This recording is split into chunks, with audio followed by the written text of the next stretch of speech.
સેવાની ભાવનાથી ભરપૂર એક સંતની ઘટના બની। ગુજરાતના સરહદી વિસ્તાર કચ્છમાં ખૂબ જ દુઃખદ પરંતુ સેવા, ભક્તિ અને સમર્પણની ભાવનાથી ભરપૂર એક સંતની ઘટના બની।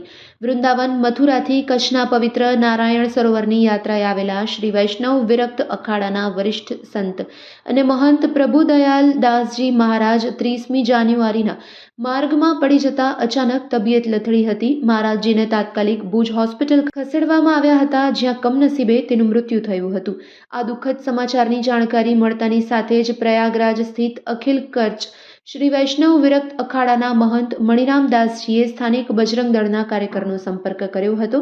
માહિતી મળતાની સાથે જ સ્થાનિક બજરંગ દળના કાર્યકરો કોઈ પણ વિલંબ કર્યા વિના હોસ્પિટલ પહોંચી ગયા હતા અને સંપૂર્ણ સંવેદનશીલતા, સેવાની ભાવના અને જવાબદારી સાથે તમામ જરૂરી વ્યવસ્થા સંભાળી હતી।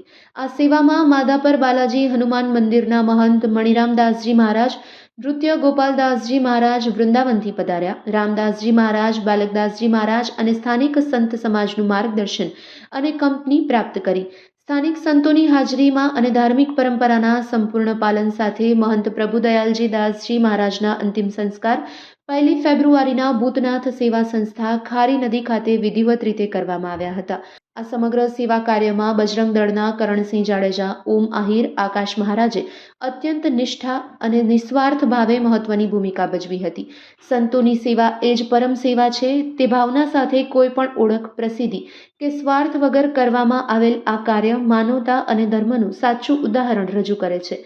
આ ઘટના સ્પષ્ટપણે દર્શાવે છે કે બજરંગ દળ માત્ર એક સંસ્થા નથી, પરંતુ સેવાલક્ષી સંસ્થા છે, જે સંકટના સમયે સંત સમાજ, ધર્મ અને માનવીય મૂલ્યની રક્ષા માટે હંમેશા તત્પર રહે છે।